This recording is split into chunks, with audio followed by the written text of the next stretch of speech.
இக்கட்டான சூழ்நிலையிலும் கூட்டுறவு வங்கிகள் மூலம் வழங்கப்பட்ட பயிர்க்கடன்களுக்கு பின்வரும் கூடுதல் தள்ளுபடியை வழங்கிட அரசு முடிவு செய்துள்ளது. 75,000 ரூபாய் வரை பெற்றுள்ள பயிர்க்கடன்கள் 100% முழுமையாகவும், 75,000 ரூபாய் முதல் 1,00,000 ரூபாய் வரை பெற்றுள்ள பயிர்க்கடன்களுக்கு அதிகபட்சமாக 75,000 ரூபாய் வரையும், 1,00,000 ரூபாய்க்கு மேல் பெற்றுள்ள பயிர்க்கடன்களுக்கு அதிகபட்சமாக 35,000 ரூபாய் வரையும் தள்ளுபடி வழங்கப்படும். இதன் மூலம் 75,000 ரூபாய் முதல் 1,00,000 ரூபாய் வரை பயிர்க்கடன் பெற்றுள்ள 2,38,264 விவசாயிகளுக்கு தலா 75,000 ரூபாய் வரை தள்ளுபடி வழங்கப்படும்.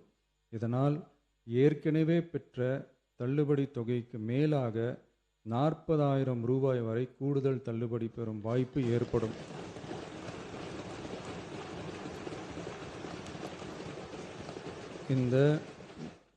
இந்த கூடுதல் பயிர்க்கடன் தள்ளுபடியால் அரசுக்கு சுமார் ரூபாய் 953.06 கோடி கூடுதல் நிதிச்சுமை ஏற்படும்.